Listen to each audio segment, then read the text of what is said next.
मोहोळ नगर परिषदेतील नेताजी प्रशाळेमध्ये ईव्हीएम मशीनमध्ये तांत्रिक बिघाड झालाय। मागच्या अर्ध्या तासापासून मतदान प्रक्रिया त्यामुळे बंद आहे। कर्मचाऱ्यांकडून मतदान मशीन सुरू करण्याचे प्रयत्न सुरू आहेत।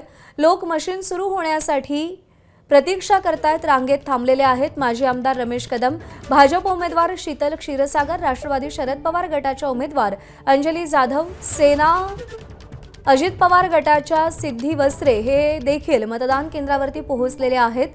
मतदारांचा खोळंबा होतोय। मोहोळमध्ये मतदान केंद्रावर ईव्हीएम मध्ये बिघाड झालेला आहे आणि त्यामुळे मतदान प्रक्रियेमध्ये अडथळा निर्माण झालाय। एबीपी माझा, उघडा डोळे बघा नीट।